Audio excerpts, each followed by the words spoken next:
Uma coluna humana de 1 milhão de pessoas atravessando o deserto, crianças chorando, idosos cambaleando sob o sol escaldante, mulheres grávidas carregando bebês nos braços. Mas, como essa multidão conseguiu água todos os dias? Comida para 1 milhão de bocas? E por que Deus condenou toda uma geração a morrer caminhando? O que aconteceu nesses 40 anos no deserto vai muito além do que você imagina, e algumas verdades vão te chocar.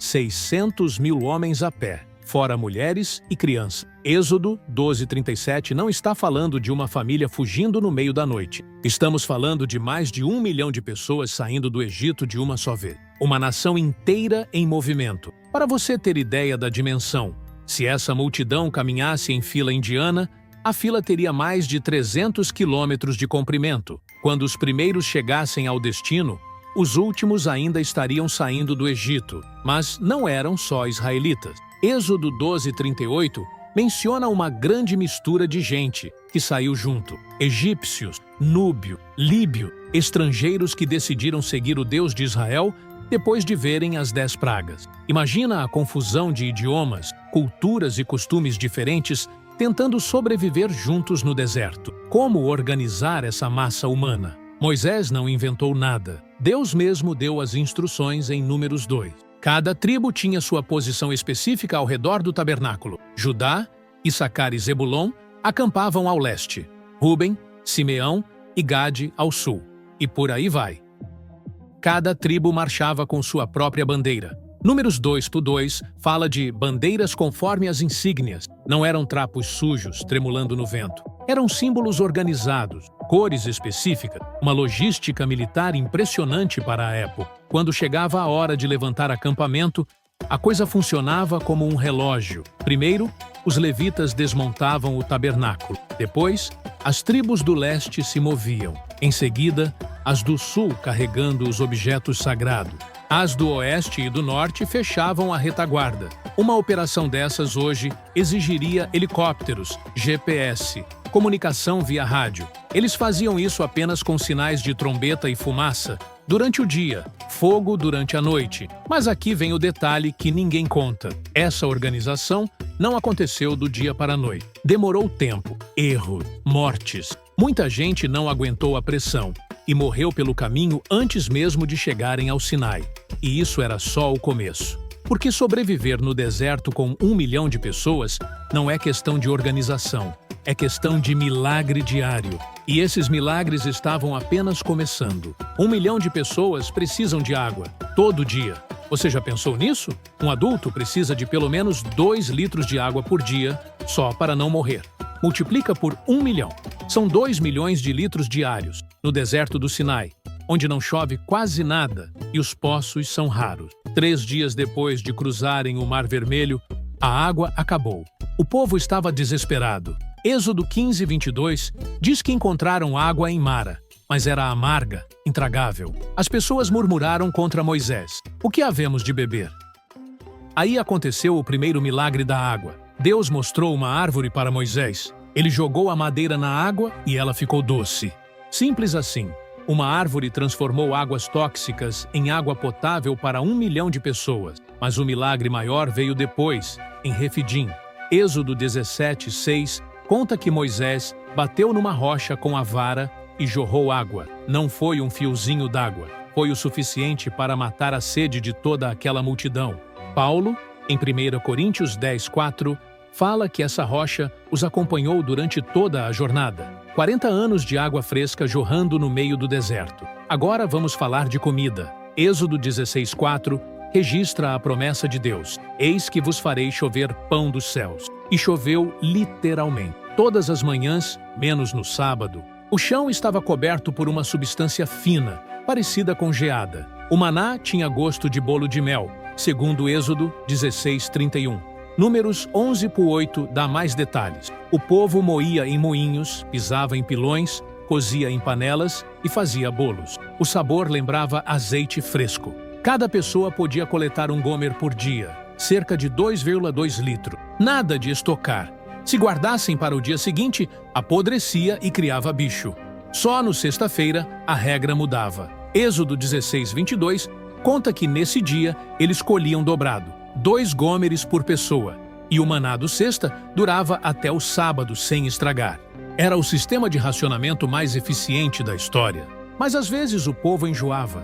Números 11:4 registra que eles reclamaram: "Quem nos dará carne a comer?" Saudades da comida do Egito: peixes, pepinos, melões, alhos porós, cebolas, alho. A resposta de Deus foi dramática. Ele enviou codornizes, não algumas codornizes. Números 11:31 diz que o vento trouxe codornizes do mar, e elas caíram ao redor do acampamento, numa altura de 2 côvados, quase 1 metro de altura de aves cobrindo o chão. O povo saiu catando codornizes por um dia e uma noite inteiro. Quem ajuntou menos, pegou 10 homens, cerca de 22 litros de carne. Alguns ajuntaram muito mais, mas, enquanto ainda mastigavam a carne, Deus enviou uma praga que matou os gananciosos. Era água, pão e carne de graça no deserto, mas tinha regras. E quem desrespeitava as regras, morria. Porque no deserto não havia espaço para rebeldes. E por falar em rebeldes, espera até você descobrir o que as mulheres faziam enquanto os homens reclamavam da comida.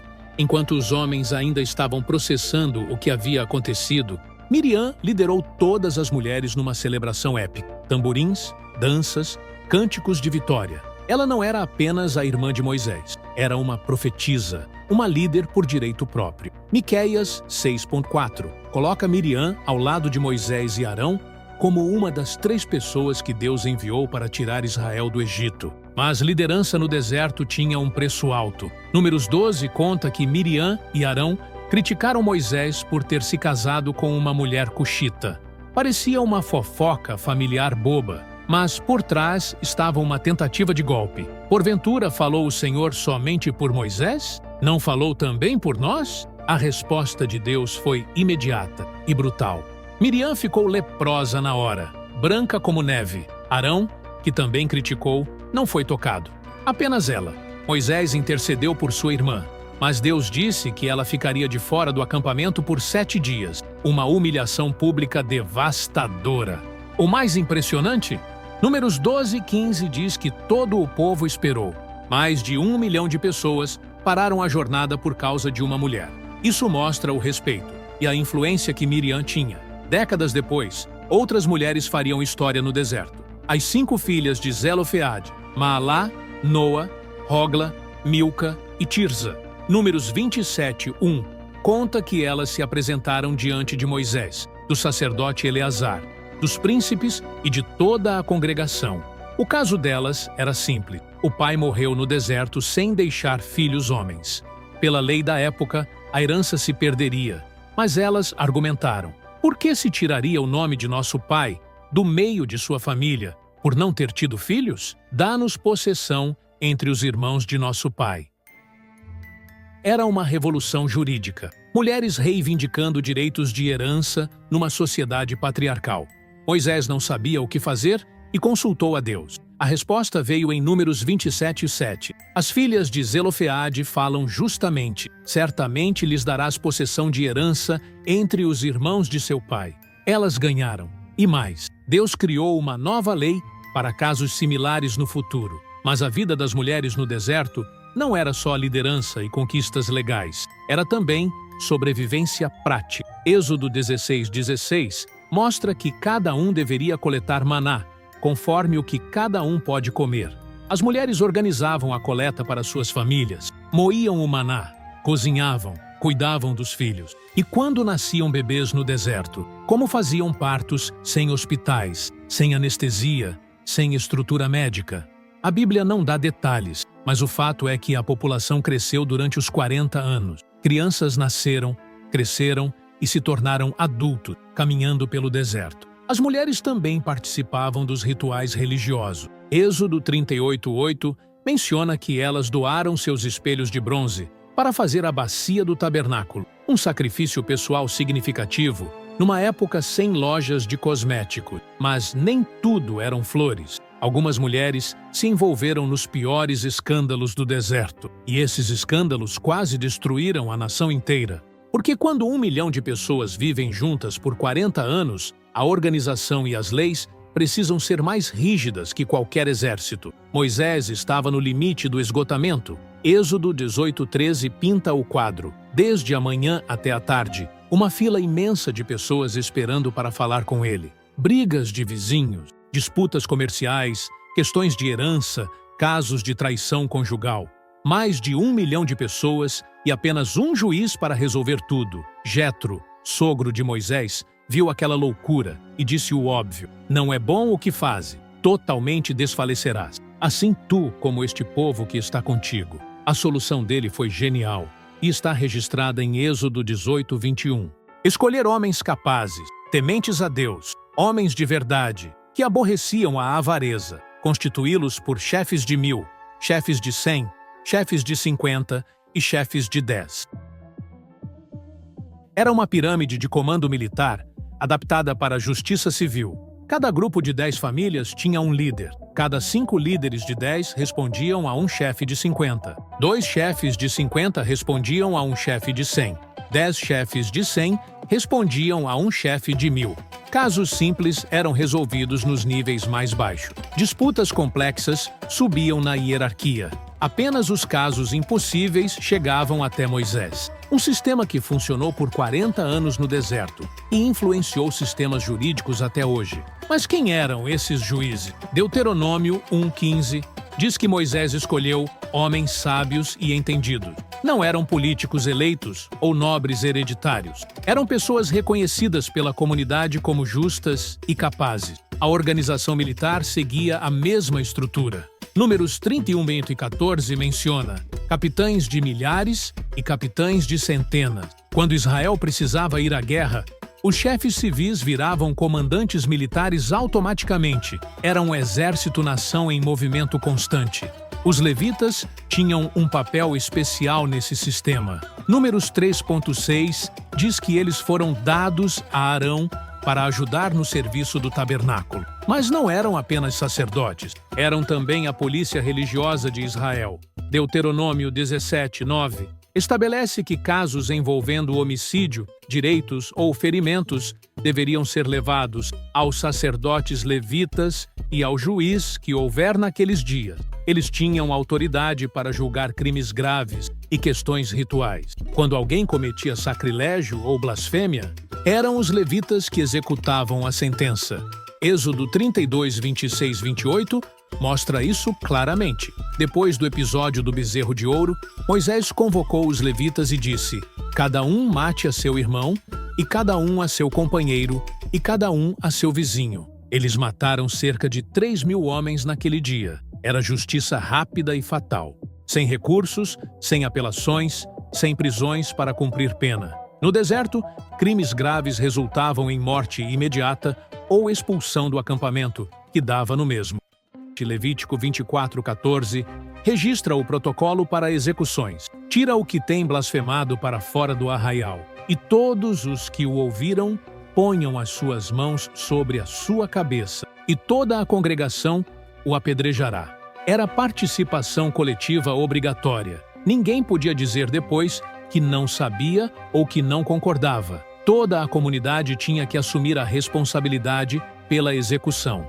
Mas alguns crimes eram tão graves que nem apedrejamento bastava. E as punições que viriam a seguir fariam até os levitas tremerem de medo. Se você acredita que Deus ainda governa com justiça hoje, comente: a justiça do Senhor é perfeita. A terra se abriu e engoliu 250 homens vivos. Números 16 registra a rebelião mais assustadora dos 40 anos no deserto. Coré, levita da família de Coate, se juntou com Datã e Abirã, da tribo de Ruben, para desafiar a autoridade de Moisés e Arão. Não era uma briguinha política, era uma tentativa de golpe religioso. Coré reuniu 250 príncipes da congregação, homens de renome, e disse: basta, toda a congregação é santa, e o Senhor está no meio dela. Por que vos elevais sobre a congregação do Senhor? Parecia democrático, parecia justo, mas Deus viu como blasfêmia. Moisés propôs um teste. No dia seguinte, cada um pegaria seu incensário, colocaria fogo e incenso e se apresentaria diante do Senhor. Quem Deus escolhesse seria o santo. Na manhã seguinte, aconteceu o impensável. Números 16, 31, 32 descreve a cena. A terra que estava debaixo deles se fendeu, e a terra abriu a sua boca e os tragou com as suas casas, como também a todos os homens que pertenciam a Coré, e a todos os seus bens, vivos. Desceram vivos ao sepulcro, Datã, Abirã, suas esposas, filhos pequenos, bebês, toda a família. A terra se fechou sobre eles e desapareceram para sempre. Mas a punição não parou aí. Os 250 homens que ofereceram incenso foram queimados vivos por fogo que saiu da presença do Senhor. Números 16, 35 não deixa dúvida. E saiu fogo do Senhor e consumiu os 250 homens que ofereciam o incenso.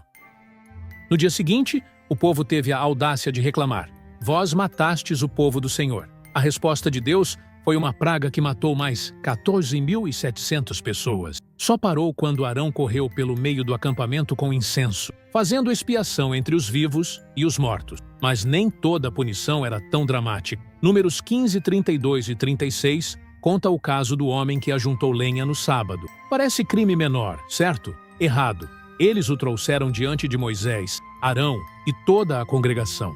Ficaram na dúvida sobre qual deveria ser a punição. Deus respondeu: certamente morrerá o tal homem. Toda a congregação o apedrejará fora do arraial. A primeira execução por violação do sábado. Toda a congregação teve que participar. Cada pessoa jogou uma pedra. Não era crueldade, era lei divina sendo estabelecida. O crime mais vergonhoso aconteceu em Sitim. Números 25.1 registra que o povo começou a prostituir-se com as filhas de Moabe. Não era apenas sexo ilícito. As mulheres moabitas convidavam os israelitas para os sacrifícios dos seus deuses. Um israelita teve a ousadia de trazer uma midianita para dentro do acampamento diante dos olhos de Moisés e de toda a congregação. Fineias, neto de Arão, não hesitou. Números 25.7-8 conta que ele tomou uma lança na sua mão e foi após o homem israelita até a tenda e os atravessou a ambos. A praga que havia começado por causa da imoralidade parou imediatamente, mas já tinha matado 24.000 pessoas. Havia também as serpentes ardentes de Números 21. O povo murmurou contra Deus e contra Moisés. Por que nos fizeste subir do Egito para que morrêssemos neste deserto? Deus enviou serpentes venenosas que mordiam e matavam. A solução foi estranha. Moisés fez uma serpente de bronze e a pôs numa haste. Quem fosse mordido e olhasse para a serpente de bronze, vivia. 40 anos de rebeliões, punições e morte. Mas havia um propósito por trás de tanta severidade. E esse propósito estava prestes a se revelar na transformação mais radical da história. Todos os adultos tinham que morrer no deserto. Números 14 e 29 registra a sentença mais dura da Bíblia. Neste deserto cairão os vossos cadáveres. Sim, todos os que de vós foram contados segundo toda a vossa conta, de 20 anos para cima, os que dentre vós murmurastes contra mim. Era uma condenação coletiva. Não importava se você era bom ou ruim, fiel ou rebelde. Se tinha mais de 20 anos quando saiu do Egito, você morreria caminhando pelo deserto. Apenas Josué e Calebe foram poupados. Por quê? Porque uma geração inteira de escravos não podia conquistar a terra prometida. Números 13:33 mostra a mentalidade derrotista. Quando os espias voltaram de Canaã, disseram: também vimos ali gigantes, e éramos aos nossos olhos como gafanhotos. Eles tinham visto Deus abrir o Mar Vermelho. Tinham comido maná por meses. Tinham bebido água que jorrava da rocha. Mas, na hora de confiar em Deus para a conquista, escolheram o medo. Deuteronômio 2:14-16 resume o resultado. E os dias que caminhamos de Cádiz Barneia até passarmos o ribeiro de Zered foram 38 anos, até que toda a geração dos homens de guerra se consumiu do meio do arraial, como o Senhor lhes tinha jurado. 38 anos para uma geração inteira morrer. Números 65 confirma que no final da jornada, entre estes, nenhum houve dos que foram contados por Moisés e Arão, o sacerdote, quando contaram os filhos de Israel no deserto do Sinai. Era um cemitério ambulante. A cada ano que passava, mais sepulturas ficavam para trás no deserto. Pais morriam vendo os filhos crescer. Avós morriam sem conhecer os netos que nasceriam em Canaã. Mas algo extraordinário aconteceu durante esses 40 anos. A nova geração que cresceu no deserto era completamente diferente. Eles nunca tinham sido escravos. Nunca tinham se curvado diante de capatazes egípcios. Conheciam apenas a liberdade, a lei de Deus e a disciplina militar. Quando chegou a hora de conquistar Canaã, essa nova geração estava pronta. Josué 1:16 registra a resposta deles quando Josué assumiu a liderança. Tudo quanto nos ordenaste faremos, e aonde quer que nos enviares, iremos. A transformação foi completa. Escravos medrosos viraram guerreiros corajosos. Uma multidão desorganizada virou uma máquina militar eficiente.